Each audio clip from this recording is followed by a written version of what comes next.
اب آپ کو بتائیں گے بھارت اب بھی خطے میں عدم استحکام پیدا کرنے پر بضد ہے۔ پاکستان واضح کر چکا ہے کہ کسی بھی بھارتی جارحیت کا منہ توڑ جواب دیا جائے گا۔ محض 11 ماہ کے وقفے کے بعد میرا یہ دوسرا دورہ امریکہ باہمی تعلقات کی نئی جہت کی علامت ہے۔ امریکہ کے ساتھ ممکنہ تجارتی معاہدے کی بدولت بھارتی سرمایہ کاری متوقع ہے۔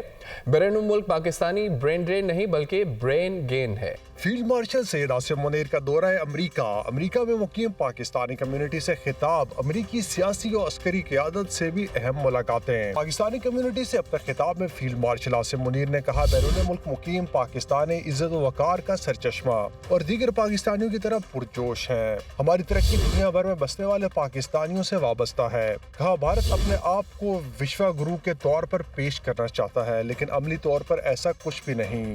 بھارت کی خفیہ ایجنسی را کی ٹرانس نیشنل دہشت گرد سرگرمیوں میں شمولیت عالمی سطح پر شدید تشویش کا باعث ہے۔ اس کی مثال ہے کینیڈا میں سکھ رہنما کا قتل، قطر میں 8 بھارتی نیول افسران کا معاملہ اور کلبھوشن یادو جیسے واقعات ہیں۔ بھارت نے حالیہ جارحیت شرمناک بہانوں کے ساتھ کی۔ اس نے پاکستان کی خود مختاری کی سنگین خلاف ورزی کی اور معصوم شہریوں کو شہید کیا۔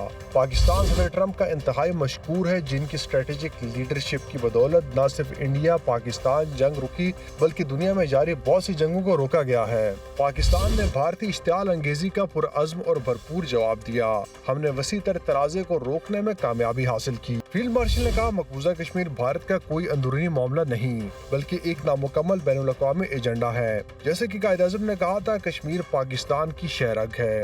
غزہ میں جاری نسل کشی ایک بدترین انسانی المیہ ہے۔ اس وقت دہشت گردی کے خلاف پاکستان آخری فصیل ہے۔ دہشت گردوں کے لیے کوئی ہمدردی نہیں اور انہیں پوری قوت سے انصاف کا سامنا کرنا ہوگا۔ آج کا سوشل میڈیا ایک طاقتور ذریعہ بن چکا ہے، لیکن ملک دشمن عناصر اسے افراتفری پیدا کرنے کے لیے بھی استعمال کرتے ہیں۔ فیلڈ مارشل کا کہنا تھا، اب ہمارے سامنے سوال یہ نہیں کہ اگر ہم اٹھیں گے، بلکہ سوال یہ ہے کہ کتنی جلدی اور کتنی قوت سے ہم اٹھیں گے۔ آئیے ہم اپنے آباء و اجداد کی میراث قائم رکھتے ہوئے ایک نئے جذبے اور مقصد کے ساتھ کھڑے ہو کر آگے بڑھیں۔ فیلڈ مارشل نے امریکی سینٹ قوم کے سبکدوش ہونے والے کمانڈر جنرل مائیکل کوریلا کی ریٹائرمنٹ تقریب میں بھی شرکت کی۔ فیلڈ مارشل نئے کمانڈر ایڈمرل بریڈ کوپر کی چارج سنبھالنے کی تقریب میں بھی شریک ہوئے اور ان کے لیے نیک تمناؤں کا اظہار کیا۔ فیلڈ مارشل نے امریکی chairman joint chiefs of staff general Dan Caine سے بھی ملاقات کی اور انہیں پاکستان کے دورے کی دعوت دی۔ فیلڈ مارشل نے دوست ممالک کے ڈیفنس چیف سے بھی ملاقاتیں کیں۔ وزیر اعظم شہباز شریف کی آذربائیجان کے صدر الہام علیوف سے ٹیلی فونک گفتگو ہوئی۔ وزیر اعظم کی صدر ٹرمپ کے ثالثیوں آذربائیجان آرمینیا امن معاہدے پر مبارکباد دی گئی۔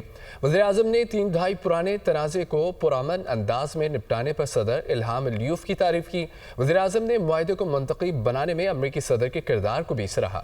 صدر علیوف نے قراباغ معاملے پر پاکستان کی درینہ اور مسلسل حمایت کو سراہا۔ وزیر اعظم شہباز شریف نے کہا، پاکستانی عوام اس مسئلے پر آذربائیجان کے بھائیوں بہنوں کے ساتھ ہیں۔ صدر علیوف کی جرأت مندانہ قیادت میں اس خطے میں بالآخر امن قائم ہو گیا۔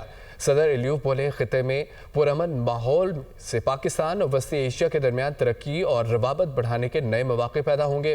دونوں رہنماؤں کا دو طرفہ تعاون کے مثبت انداز پر اطمینان کا اظہار۔ وزیر اعظم کا صدر علیوف کو پاکستان کا سرکاری دورہ کرنے کو اپنی دعوت کا اعادہ بھی کیا گیا۔ دونوں رہنماؤں کی SCO سربراہ اجلاس کے موقع پر چین میں ملاقات بھی متوقع ہے۔